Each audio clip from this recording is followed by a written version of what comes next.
Hi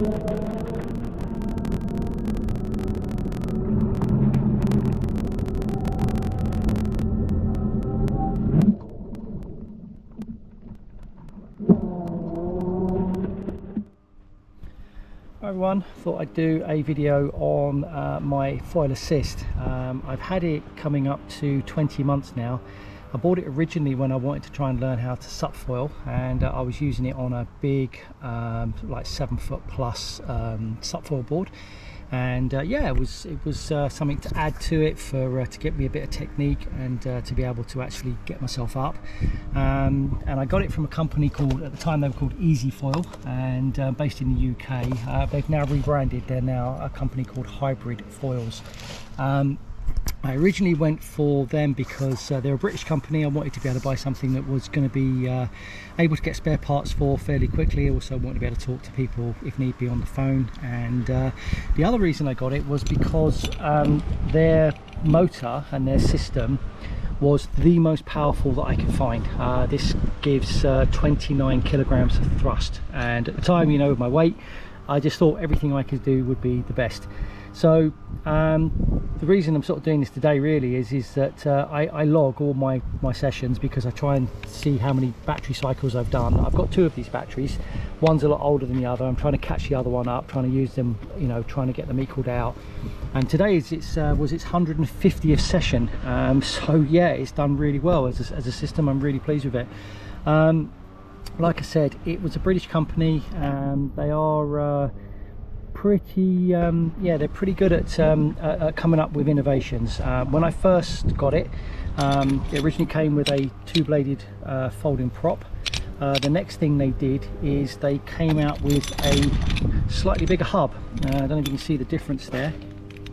So the hubs are the same size at the base, but basically the props are further out, and what that does is that just means that you can see a lot more of the prop is actually in the water, so it gave more thrust. It was actually a really big difference. Yeah, made a massive difference. I didn't have to paddle quite so hard. Then they came out with a 3-bladed prop, which again was another game changer. Absolutely just seemed to give another, you know, another boost of power. And then the next thing they did is they came out with a wide hub 3-bladed prop, and that's what I'm currently running at the moment. And yeah, you can see every single part of the propellers are in the water, and it just gives a huge amount of extra power. So on certain boards I don't have to give any paddle at all, I can just get up. But what it's also meant is I've got enough power that I can actually get up on this tiny little board. 37 litre board, it's only 4'10" long, so that's where I've ended up with. So basically you get, as a system, you get the battery box, you get the motor pod, you get your wire, you get a battery, you get a controller, you get one hub, and depending on how you go with it, you also can buy a mounting plate. So that's how the system works. Another really good thing that they did at the time was they did this pod, which you basically buy a pod, but you buy these inserts which work for the different kinds of masts. So this is for my my 85 carbon mast, but I've also still got my old aluminium masts, and at the time I was still using them. So you buy the little rubber inserts which fit within the pod, which means you only have to buy one pod, but you buy multiple inserts, and these are a hell of a lot cheaper than buying a whole pod. So that was a really cool thing to do. Once you fit the thing, it's actually not that hard. It's a little bit fiddly, but once it's on, it's pretty solid, pretty easy. Once you've done it a couple of times, it takes no more than 10 minutes to put the system onto your mast, and it takes like 3 or 4 minutes to take the whole thing off. So really useful bit of kit. The amount of times that I've been somewhere taking this with me and I've had not really a lot of wind, but I've ended up going out anyway on the system, and I've had a great time, and it's been brilliant. It's taught me a lot about paddling, it's taught me a lot about foiling without the wing. I've managed to get myself into small swell, or small chop, sorry, not chop, small waves. Yeah, it's been brilliant as a piece of kit, as a means to get yourself on the water. It's been absolutely brilliant, and I can't fault it. Like I said, 150 sessions I've had out on this now. I've had a couple of issues which have both been my fault. One was I screwed on the mounting plate, and I had one of the screws was rubbing this, and it actually made a little hole, and that let water in. Completely my fault. Sent it down to the guys. I had it back 4 days later, completely waterproof and still working. The other one I did is I didn't put enough tape on the mast to hold the wire in place, and my cable came loose and it got cut in two just here. So again, that was my fault. Basically I've rewired it. I've put marine seal around it with all of this this sealant on it, and that was about 4 months ago, and that's probably had 40 sessions since, so been really useful for that one. So that is a system, absolutely bomb-proof, absolutely brilliant. So I'm really pleased with it. So I'm just going to take you through really how I've used it and how easy it is to fit. And there's been another upgrade as well with this pod. They've now brought out what they call a Nano-pod, which does away with this pod type of thing, and it just goes on with a single strap. But that's basically how it works. I fitted it to my tiny board. I made another mounting plate to it, kept it off to the side, which as you can see works really well. I've also got this mounting plate which will go on to all of my other my wing boards, so I can use it with my wing board, with my 7'6" downwind board. I use it with my 5'2" wing board at the moment, and they just get me up, and I can go blasting around on the lake. I use it with a multitude of foils. I've got a very big foil which I use for practice and pumping, and I also use it down to my 150 square centimetre high aspect foil, which I use for basically blasting about at speed, and also now trying to get out into small swell when I get a chance. So that's basically how that works. So you can see here the evolution of the prop heads or the prop hubs. So you've got the two-bladed original, and then you've got the two-bladed wide hub, and as you can see there, basically a lot more of the prop is being shown to the water. So therefore a lot more of that thrust is being put into the water, which is useful for you. Then the next evolution was a three-bladed prop. That was a huge jump in power. It was just getting a lot more of the thrust into the water, and I was able to get going. And then obviously after that, the next evolution of that was the wide hub with 3 blades. They've also got different pitches of blades as well. So some pitch blades will get you going quickly, a lot of grunt, and other pitch ones will not get you going quite so quick, but they will make you go faster. But all of them have in common is that they fold back as soon as you power off. So you can basically glide along, and if you've not got any power on, there's no drag. So that's how that works. The motor itself is pretty ingenious. It's an internal stator, so basically there's an internal part there, and what happens is the current goes around the internal part of the stator, and that drags around the outer part. Don't want to take it apart because there are bearings in there, and if you keep taking them apart too much, you can end up wearing the bearings out. So I do take it apart occasionally just to give it a really good clean out, but I only did that a little while ago. Right, so you can see here I've actually removed the hub. So the way this works is this is your stator, so your current will go around the stator with inside here. This is all the little electromagnets that you can see in here, completely encapsulated in epoxy. So that is basically the current is going round, and what that's causing is a magnetic field which is basically going around the stator. Now your hub is actually full of magnets, and what that does is that that current will actually drag the hub. So that's how that works. So this has got no moving parts in it whatsoever, and this is on a single shaft. So you can see the shaft would actually go all the way through, and it would go down into the back, and it's actually got two ceramic bearings which you need to be quite careful of. Don't let any grit or grime get into them, and they're actually quite difficult to fit, because what happens is as soon as you offer this up, this wants to stick to the magnet, and you've got to get this to go through straight, and what tends to happen is it's constantly trying to do this.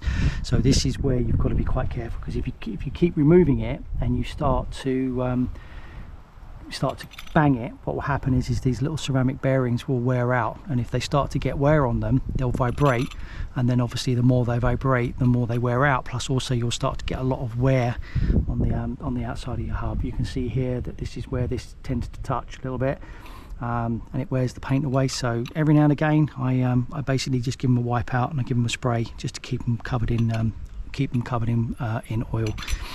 So to get it back in, like I said, it is quite difficult. So you want to get this lined up.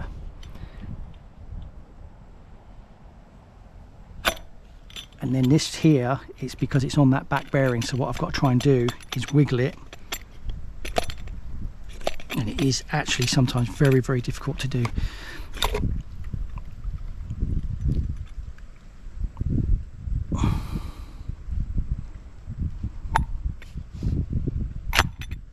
Yeah, it went straight in. Right, so I just want to show you how quick it is actually to set the system up. So you end up with your pod. You've got your different inserts as you require, and you just need to make sure you get the right one. Obviously, for that, I tend to keep them all together. So if it's for a certain mast, you put the insert in on that one, and then you slide the insert on this one, and you can see that basically they will only go in one way. So like so, and then like so, and then your nose cone goes on, and you need your spacer for whichever mast it is that you're going to use. Obviously they go on both sides, and then you want to put on your, and it's important that you have the little cutout facing up towards the board. Place it on, make sure that the things are lined up, and then drop your long screw in, and you just want to get it so that it bites. Sometimes it is a pain, they don't just bite quickly enough, so you just want to separate it and see if you can get it to make sure it's gone fully through the holes. So that one isn't going through, so what you want to do, just separate the nose. So that one went through, and you can see that's now gone through as well. Generally, once you get to bite, you can just quickly put the others in.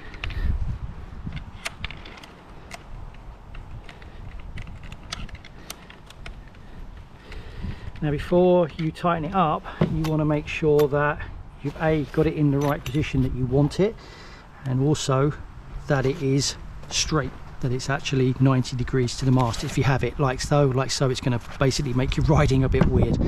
So once that's done, you can then just tighten these up, and that will then grip the mast.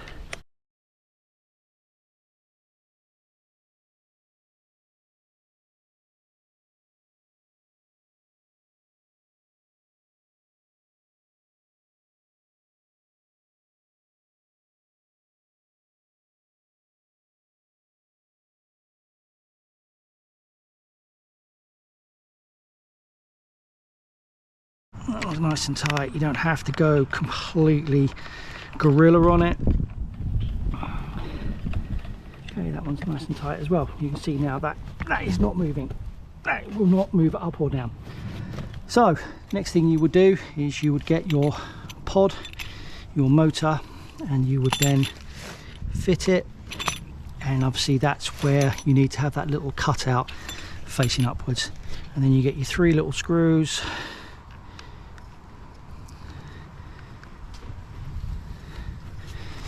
which actually hold the motor onto the pod.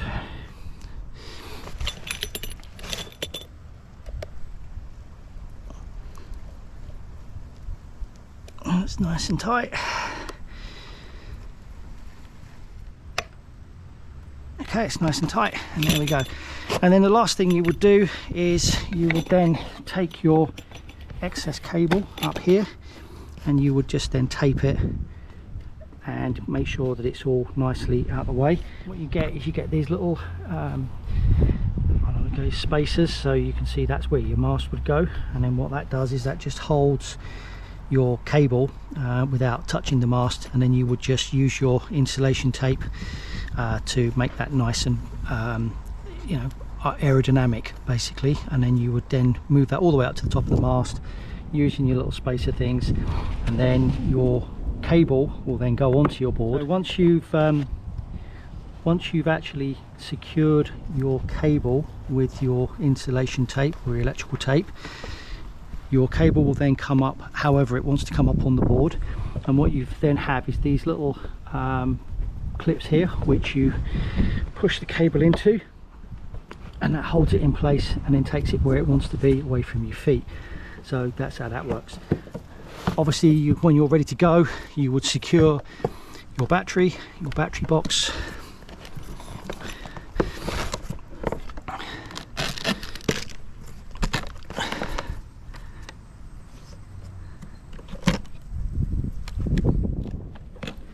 and you are now ready to go. When you put the battery in and you connect it, what that does is that fires up the Bluetooth. So the Bluetooth connector, basically the controller, talks to the box. It tells it how hot the battery is, how much power is left, how much current is being used, all that kind of thing. As soon as you disconnect it, then that goes away. What happens is if you leave the battery connected, it's obviously powering the Bluetooth, it will drain the battery. So it's worth, you know, as soon as you come off the water, disconnect it, because if you forget and you go overnight, you'll find your battery is absolutely 100% dead, which is not good for these kind of batteries. You don't want to completely flatten them. So that's the idea of that. So the most important thing before you go in the water is to make sure when you close it up that your seal is in good condition, there's no water inside, it is connected, and when you actually then close the box, you want to make sure that your latches are fully down. What can happen is people are in a bit of a rush, is they can do that and they go to latch it, and you can see this one looks latched but it's actually not, and that will let water in. So you just want to make sure that's one of your real sort of, I must check that every single time. Push it down, latch, push it down and latch. The nice thing about having the strap is that should whatever happens, if you had a crash or something and one of those latches came loose, the strap will hold this down and will probably save your battery and your speed controller. So that's that, and it actually sits there quite nicely. I've got it on these spreaders here, so if I did hit it really hard, if I came off and smacked it with my head or my body, this would actually snap off, which would actually then, you know, that would float off, but it wouldn't hurt me. If I was, you know, completely secure and pushed all the way down, then there's a chance that obviously I'd hit that hard, it would damage me and it could end up ripping part of the board.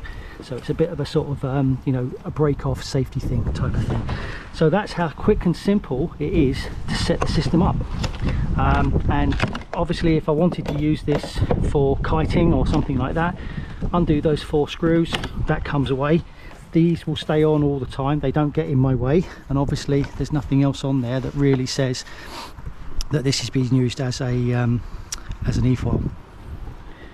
Alright, so another thing you have to be quite careful of is when you do actually have your box on your board. It's very easy for you to sort of forget that you've got it on there, and what you don't want to do is have your board upside down with all of the weight on the box. You just don't, it's no need for it. So always remember to put it on its side or take the box off. But what I have done is come up with an idea, is I actually put a little bit of this tape on the bottom of the board, and what that means is that when I come off water, I turn the board over in the water, I put the box on there, the foil mast is obviously upright, and then when I bring the board out of the water and place it down, which is in its most natural position, which is like this, the box is on top and out of the way. It just means that it's just protecting, you know, this is, you know, not particularly delicate, but you don't really want to start putting too much weight on it.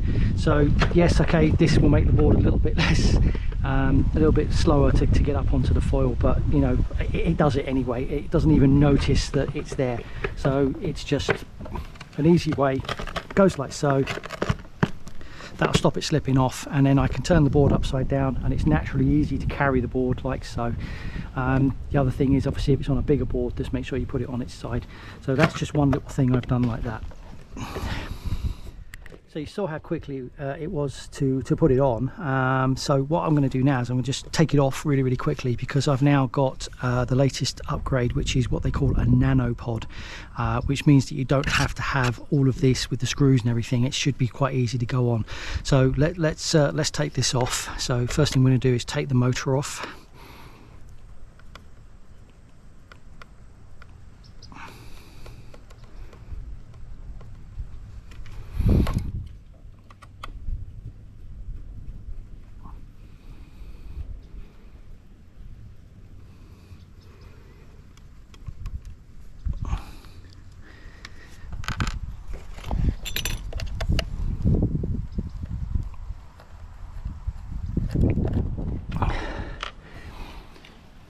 That's your motor off. Obviously you would take off your tape.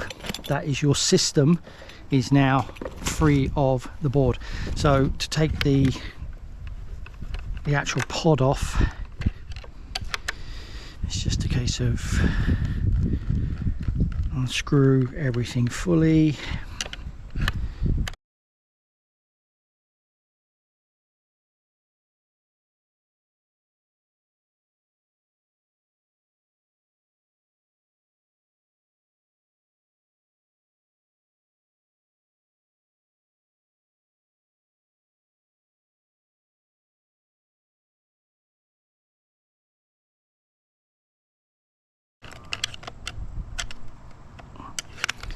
They're a lot longer than you think. And there you go. So there's your 4 screws, there's your spacer, your other spacer.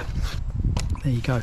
Now you're back to normal mast, ready to go back to doing whatever it was you were doing without the assist. So one of the things you also need to be unbelievably sure of is, when you are playing around with the motor, is to make sure that your battery is out. You just separate it to make sure that your controller is off, but unless you can see the controller in front of you, you don't know if someone else is going to pick it up or do anything with it. So it's always worth making sure that you take the battery out if you're going to do this, because this thing will really do some damage to your fingers if it goes off.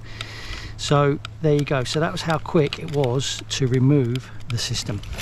So what I'm going to do now is I'm going to first fit this Nano-pod, and then we're going to fit it and see how easy it is to use.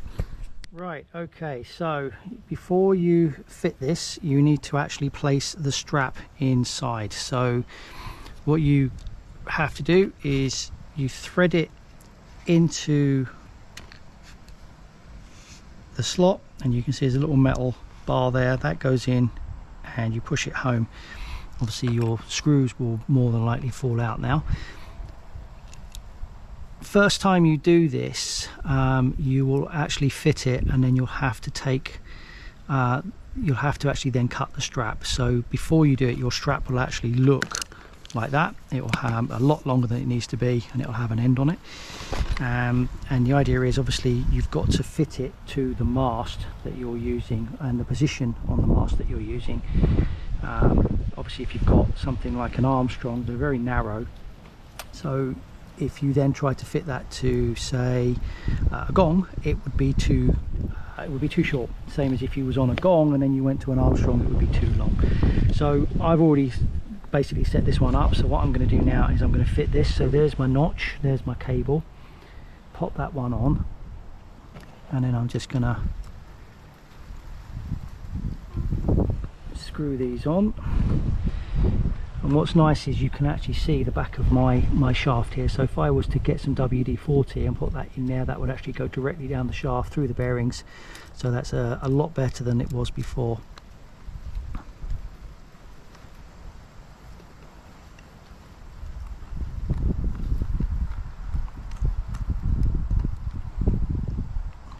So once you've got the first one home, the others will go in nice and easy.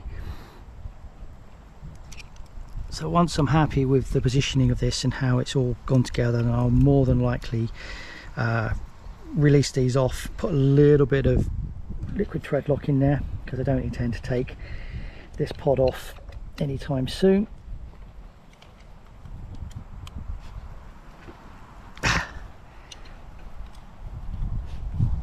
Not going to go to town on them, Just make sure they are nipped up.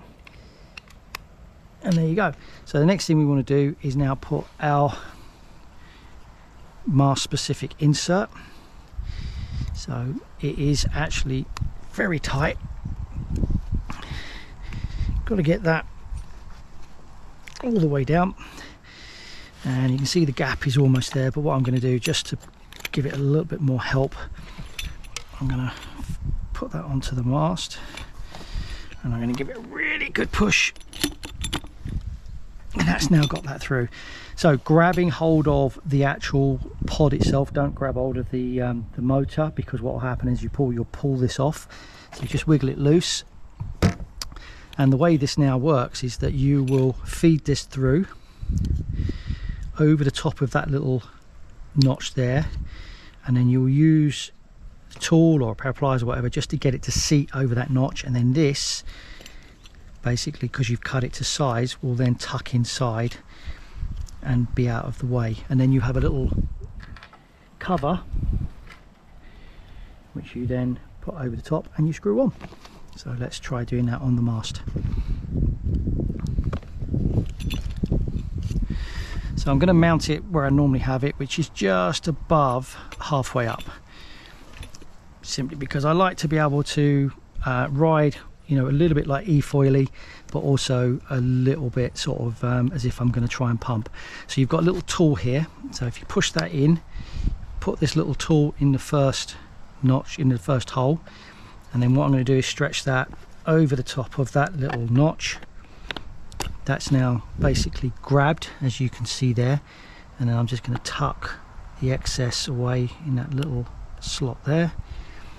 Might need to just push that down inside. There you go, that's out of the way. Make sure it's flat, and then you put your little cover, and what that does is that puts the screw through one of the other holes in the rubber, and that holds it all nice and flat, and that ain't going nowhere. And as you can see, that's going nowhere. It's not sliding up or down, it's not moving. So then you know, usual stuff of your tape just to move this out of the way, but that's your Nano-pod. That's how easy that is to fit. And to remove it, obviously you would remove your tape,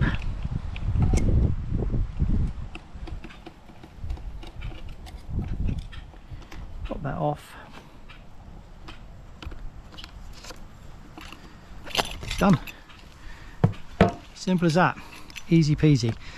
And that is now, if I pull that out, it's going to be a lot easier to get the oil and various things I need to get inside for the bearings, and it's a lot easier to store as well. So there you go, that's your Nano-pod. But if you needed to use this on different masts, you'd need a different strap, you'd need different lengths of strap, so that would involve you having to take that off to get to that that little strap to move it through. Obviously, if you used a mast that was very, very tapered, you can see this is definitely narrower than it is at the top.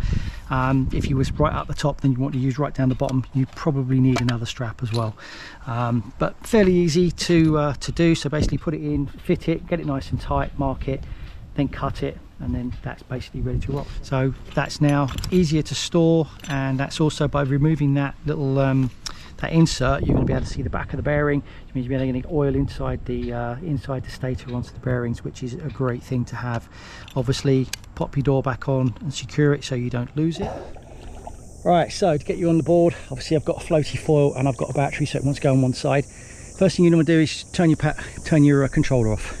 Test it. Yep, definitely not working. So you want to make sure that that's not going to inadvertently, whilst you're clambering on, push the trigger, because what will probably happen is you'll end up tangling up your leash if you're wearing one, and worst case you'll end up hitting yourself with the prop, which is not going to be nice. So as soon as you're on, unlock your thing, give it a test. Yep, that's good. A little bit of power, get yourself around in the direction you want to go, and you can see that I'm quite a long way down the board because I need to keep the nose up a little bit. But as I get a little bit of forward speed, I'm going to start bringing myself up until I'm in a position that I can keep the board flat. Don't need a lot of speed, you just need enough to be on the surface, and then what you can do is literally pull yourself onto your knees. Some of you who are decent surfers will just probably pop up, but I'm not like that. So once you're on your knees, you're quite stable. little bit of speed, not too much, and then front foot forward. Once you're happy, look up, stay on the surface if you can, because then you can adjust your feet, get yourself comfortable. Then once you're happy, little blip of power, hold it on the surface and then gradually lift up.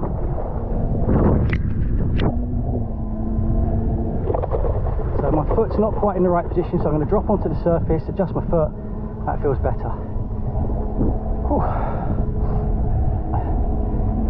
So I've got the pod and the motor halfway up the mast, and the reason I've done that is because I want to be able to do what I'm doing now, which is like e-foiling, so I can just happily foil around, no effort, which is what I wanted to try and do. But then what I've also want to do is I want to practice my pumping.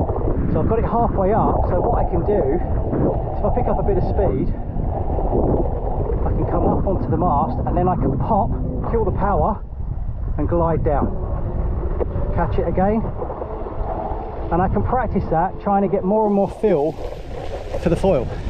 So I'll try another one, come up, bit of speed, come up on the mast, pop, kill the power, land it, no problem. So what I'm going to do next one is I'm going to do that and I'm going to try and pump it. So I'm getting practice at trying to pump this foil with this board without trying to do a dock start, which I can't do. So I'm going to be into wind, so you might not be able to hear me. So we're going to pick up a bit of speed, pop, pump, didn't get it, used my back leg there to pop up, and that basically put me on my back foot and I couldn't then recover. So here we go again, bit of speed,